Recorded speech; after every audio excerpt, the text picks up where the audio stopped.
제일 중요한 겁니다. 네. 2024년 스태그플레이션이 오면 우리는 어디에 투자해야 될 것인가? 네. 결국 돈 벌어야 되잖아요. 네. 아니면 잃지 않던가? 네. 어떻게 해야 좋은 될까요? 말씀이시네요. 앞서 말씀드렸던 것처럼 경기 침체와 주가 침체는 다르다. 경기 침체와 부동산 침체는 다른 거다. 경기 침체가 전개돼도 자산 시장은 오히려 반대의 현상이 있을 수 있다. 그 고리는 이미 설명드렸어요. 예.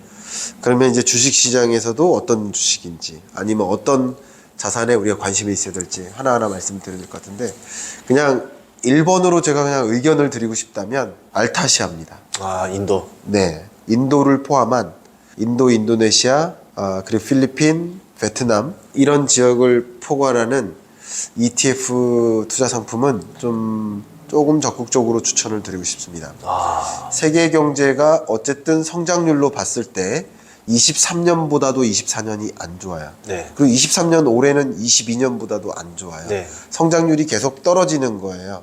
그러니까 3.2, 3.0, 그리고 2.7 떨어지는 국면이에요. L자로 꺾여가는 국면이에요. 근데 이 와중에도 성장률을 유지하거나 오히려 성장률이 올라가는 나라가 어디 있을까를 가늠하는 건 너무 중요합니다. 그러니까 이것은 우리가 경영 전략 관점에서도 어디를 타겟으로 신시장 진출을 할까 이런 것을 고민하는 과정에서도 중요합니다. 근데 우리의 투자 의사결정 관점에서도 당연히 중요하다고 생각이 되고요. 제2의 중국이 어디일까 이런 관점에서도 생각해 보시면 어느 정도 가늠하실 수 있어요. 근데 가장 대표적으로 인도와 인도네시아 이들 지역들이 갖고 있는 잠재력 이런 것들이 좀 굉장히 크고요. 또 이들이 지금 이 국면에서 중국을 대체하는 생산기지로서 부상하기 위한 전략적인 준비를 함께 하고 있고요. 앞서 말씀드렸던 메이크 인 인디아라든가 네. 메이킹 인도네시아 4.0이라든가 이런 전략들이 가장 대표적인 예고요.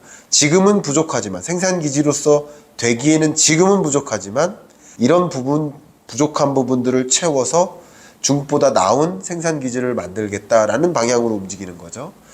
그런 와중에 노동력과 자원을 많이 확보하고 있는 이런 국가의 성격이 있기 때문에 그 GDP 증가율도 어마어마합니다. 인도가 2023년 기준으로 GDP 순서로 5위가 될 것으로 보고 있습니다. 그리고 이제 조만간 네. 6, 7년 정도가 되면 4위로 올라가고 이렇게 올라갈 것으로 네. 보고 있습니다.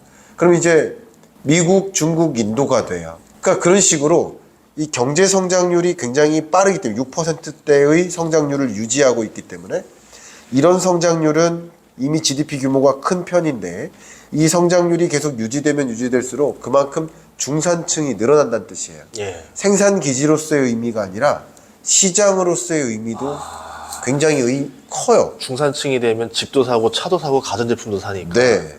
그러니까 인도 가보시면 아시겠지만 극빈층이 많아요. 쉽게 말하면 초콜릿 사 먹기 힘들어요. 무슨 말이냐?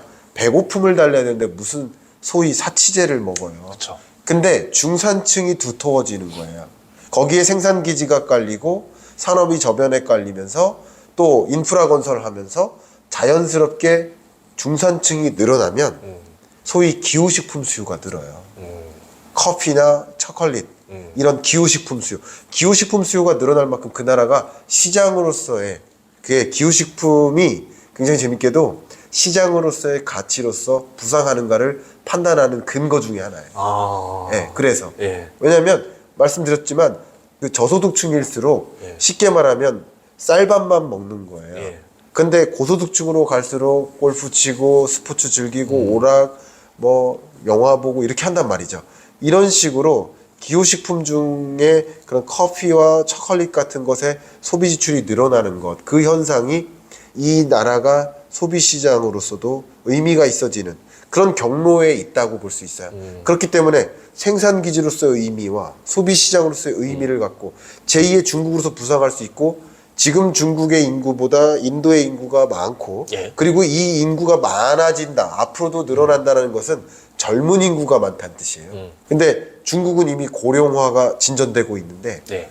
인도의 인구는 젊어지고 있다는 거죠. 아직까지도 젊은 인구가 많다는 거죠. 그러니까 이런 특징들을 보면 제2의 중국이 어디일까라는 것을 좀 가늠하시는 데 도움이 될 거고, 그게 우리의 좀 예. 장기적인 투자처가 될 수 있지 않을까. 그리고 뭐 여러분이 직접 투자가 아니더라도 간접 투자 방식이라도 인도의 주요 기업들에 투자를 한다든가 뭐 그런 방식도 저는 적합한 방법이라고 생각합니다. 그리고 저번 스태그플레이션 때 물가 많이 인플레이션 그때는 원자재가 좀 수혜를 많이 얻었었잖아요. 네. 정유주라던가 뭐 이런 데들 많이 올랐는데 네. 이번에는 어떨 것 같으세요? 근데 원자재 중에서 그냥 하나의 원자재를 의견을 드리면 기후변화 이야기를 안 할 수가 없습니다. 그러니까 기후변화 문제는 중장기적인 트렌드죠. 예.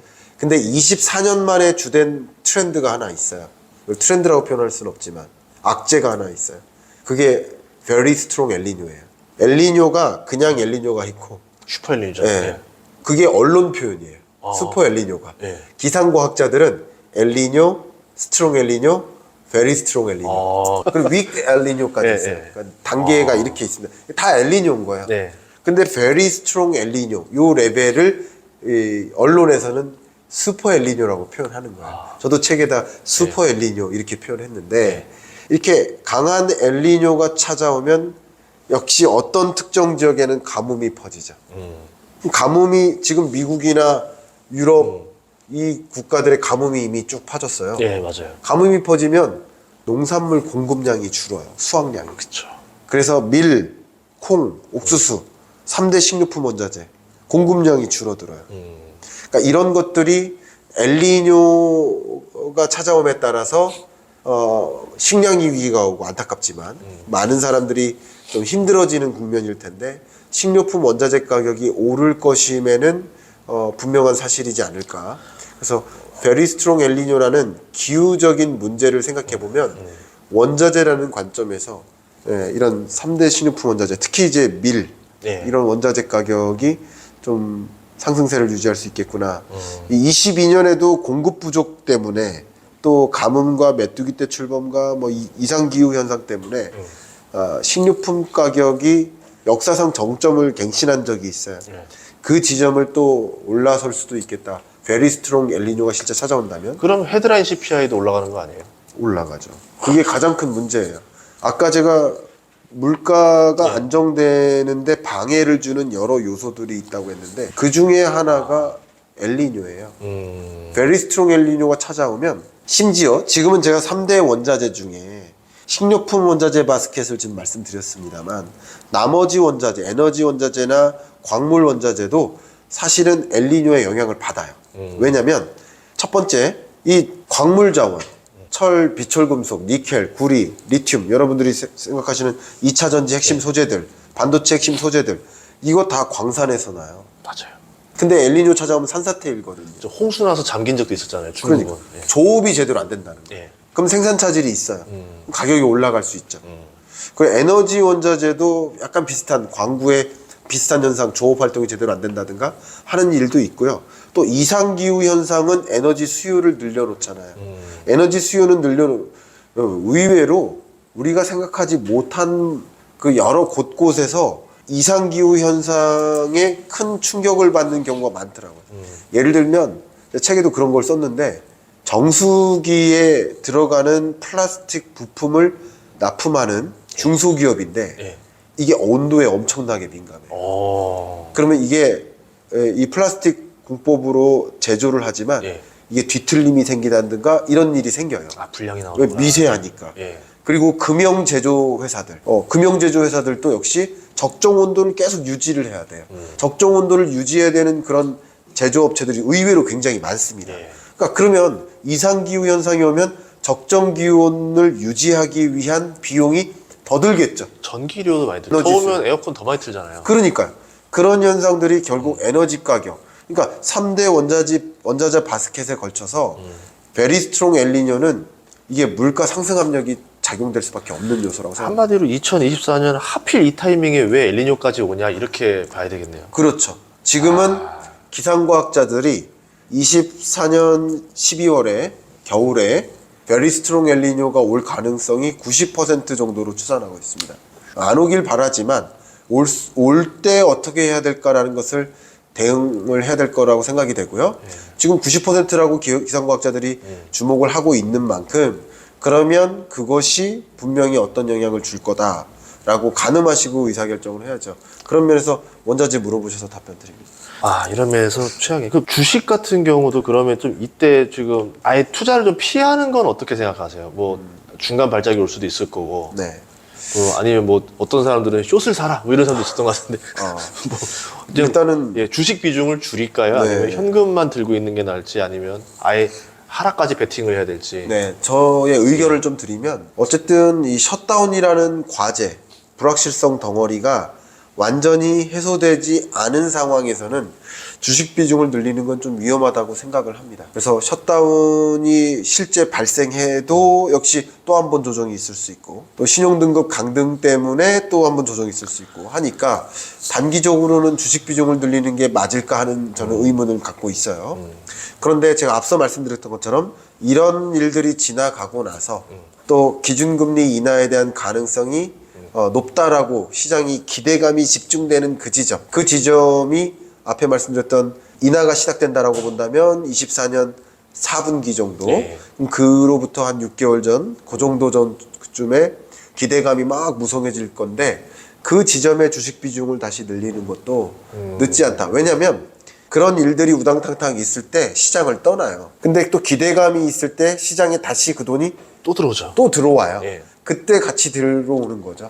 저는 그렇게 생각을 합니다. 아, 굳이 그때 같이 들어와도 되는데. 저는 그렇게 예, 생각해요. 먼저 들어갈 필요는 없다. 예, 예. 제가 뭐 안전추구형 투자 전략을 취하는 사람이라 저는 그렇게 의견을 갖고 있습니다. 아, 예, 알겠습니다. 아, 오늘 귀한 시간 내주셔서 감사하고요. 찾아주셔서 예. 감사합니다. 예. 스태그플레이션 2024년 경제 전망책 꼭 읽어봐야 되겠네요. 아, 네. 혹시 오늘 대화한 것 중에서 좀 없는 내용들 또 어떤 것들이 있을까요? 없는 내용이라기보다 그냥 마무리 말씀이니까 네. 꼭 드리고 싶은 것은 제가 정말 수년간, 수십여 년간 이 경제 전망을 해오다 보니까 더 절감하는 것 한 가지는 이 모든 경제 변수들이 톱니바퀴처럼 얽혀 있구나.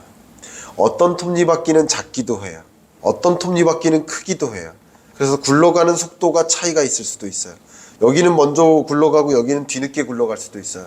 그러나 물가라는 톱니바퀴, 또 금리라는 톱니바퀴, 또 환율이라는 톱니바퀴, 부동산 시장이라는 톱니바퀴, 주식시장이라는 톱니바퀴가 따로따로 놀진 않아요. 분명히 이 거시경제는 같이 돕니다. 그 속도가 다르고 순서가 다르고 시간적 격차가 있을 수 있지만 그 톱니바퀴가 어떻게 고리를 맺고 연결되어 있는지를 우리 대화를 통해서 좀 더 체감하시길 좀 바라고, 그런 어떤 거시경제의 흐름을 여러분이 장착하신 다음에 좀 안전하게 지켜가면서 투자해서 결정하시는 걸 좀 추천드린다, 이 말씀 드리면서 마무리하면 어떨까요? 예, 알겠습니다. 제가 이렇게 경제 전망 시리즈 좀 딱 봤을 때 네. 2025년 경제 전망은 네. 지금 즉시 투자하라. 아, 이런 제목 하나 나오는 딱 시기가 오길 바라고 있어요. 아, 그래요? 예. 그러네요. 22년엔 사지 마라. 예, 25년 23년은 살 사람 사라. 당장 24년은 시작해라. 예. 예. 네. 그럼 좀 더 밝은 우리 장밋빛 전망을 또 한번 기대해 보도록 네. 하겠습니다. 저도 그렇게 기대하겠습니다. 예, 오늘 출연해서 감사합니다. 감사합니다. 예, 고맙습니다. 네.